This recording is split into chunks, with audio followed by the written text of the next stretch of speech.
Any idea who the FBI is sending? Some guy named Lundy. Frank Lundy? He's a rock star. The Green River Killer, the DC sniper. If the case was impossible, he broke it. Now, James, I'm damaged goods around here, but you should do whatever you can to get on Lundy's task force.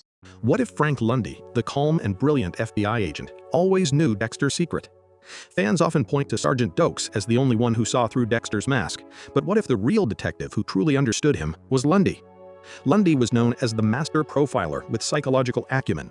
From the very beginning, Lundy's instincts told him something wasn't right. And when he watched Dexter calmly walk into the ICE storage facility filled with Bay Harbor Butcher's victims, he knew, though he didn't yet have the evidence to act. Instead of exposing him, Lundy stayed silent, played along, and observed. Every move, every pattern, every calculated step, he was quietly watching, waiting for the perfect opportunity. Yet, confirmation is not evidence. Despite knowing the truth in his mind, Lundy couldn't act.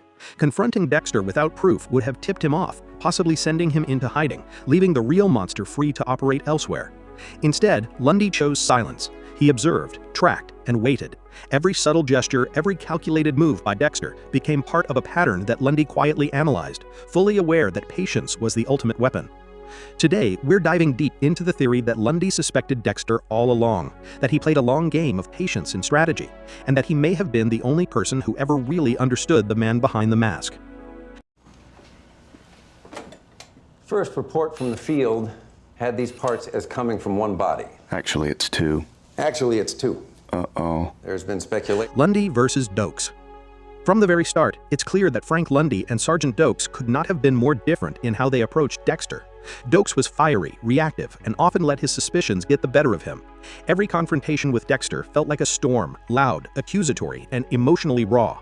To the rest of Miami Metro, he came across as paranoid, constantly rattled by Dexter's calm exterior. Lundy, on the other hand, was methodical and collected. Where Dokes barked and lost control, Lundy stayed silent and observed. He didn't jump to conclusions, didn't let his emotions interfere, and didn't confront Dexter, at least not yet. He collected data, studied patterns, and waited patiently, analyzing every detail without tipping his hand. Lundy, on the other hand, was the embodiment of methodical precision. Where Dokes was storm and chaos, Lundy was still water, quiet, observant, patient. He didn't lash out, didn't make mistakes born of emotion. He observed Dexter from the shadows, noticing patterns others missed, studying behaviors, and silently connecting the dots. While Dokes' suspicion was reactive, Lundy's was proactive.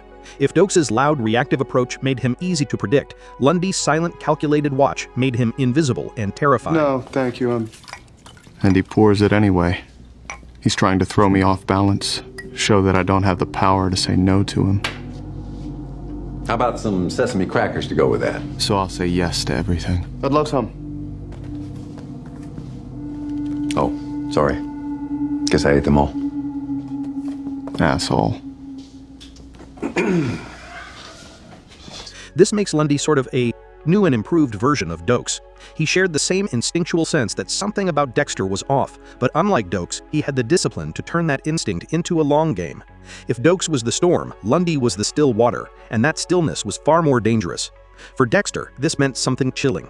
While Dokes' anger made him predictable, Lundy's silence made him invisible, always watching, always calculating. It was a subtle, patient threat, a predator studying another predator. Suspicion and confirmation. From the very beginning, Lundy's instincts told him that Dexter wasn't who he appeared to be. Dokes was the obvious suspect on paper, aggressive, volatile, and constantly at odds with Dexter, but Lundy noticed something the others didn't. Dokes didn't fit the pattern. The Bay Harbor Butcher was precise, methodical, patient, and so was Dexter. The moment of quiet confirmation came when Dexter walked into the cold storage facility with all the Bay Harbor Butcher's victims. And like most people, Dexter walked into the room filled with the bodies of the victims, and his reaction was telling. He didn't panic. He didn't stumble or betray fear. It didn't look like Dexter was looking at bodies of victims, but more like an album of memories. He remained unnervingly calm, composed, and calculated. For Lundy, this wasn't just suspicious, it was the silent confirmation of what he already suspected. But there was a problem. Confirmation isn't the same as evidence. Lundy had no concrete proof to act on, and confronting Dexter could have tipped him off. He needed him to stay predictable, comfortable, unaware. That's why he let the Dokes narrative play out, suggesting that the Butcher only targeted criminals, a calculated misdirection designed to keep Dexter off guard and within reach. Lundy's patience was a weapon. While others might have rushed, he waited, he observed, and even when Dokes died and the FBI was eager to close the case, Lundy remained vigilant, quietly holding on to his knowledge of the truth while the system forced his hand. The hunter had to step back, but he had not lost the game. Not yet. Dokes' death, Deborah, and case closing. Even though Lundy suspected Dexter from the beginning, he had to be careful. Dokes was the easy scapegoat, aggressive, hot-headed, and always clashing with Dexter. For the rest of the FBI and Miami Metro, it looked like Dokes could be the butcher. Lundy let that story play out, quietly observing from the shadows, collecting information, making sure Dexter didn't get suspicious. When Dokes died and the FBI moved to close the case, Lundy faced another obstacle.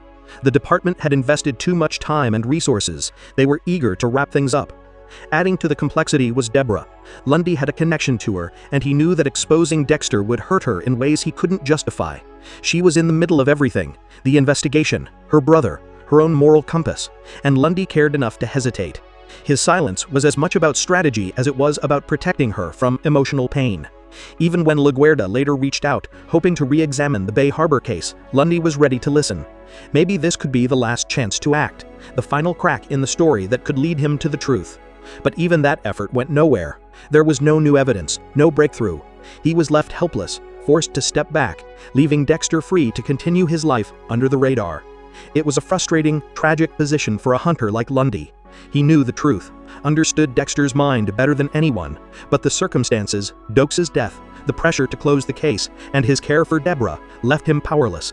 And so the only option left was to walk away, for now. The Trinity case and Lundy's return. When Frank Lundy returned in Season 4 to help with the Trinity killer case, it wasn't just another assignment for the retired FBI agent. For years, Lundy had quietly observed Dexter from the shadows, aware, suspicious, patient. Trinity was different.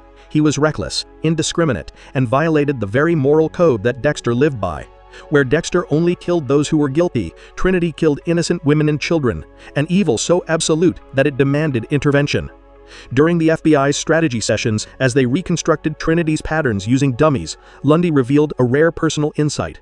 He admitted that he had his own version of a dark passenger, not in the sense of killing, but as an obsession with patterns, with understanding criminal minds, with immersing himself fully in the hunt. It was a subtle acknowledgement of his own compulsions, a bridge between hunter and hunter. In that moment, Lundy wasn't just observing Dexter, he was connecting with him on a fundamental psychological level, recognizing that both of them shared a fascination with the darker sides of human behavior. Lundy wouldn't explicitly ask Dexter to kill Trinity, of course. That's not his style.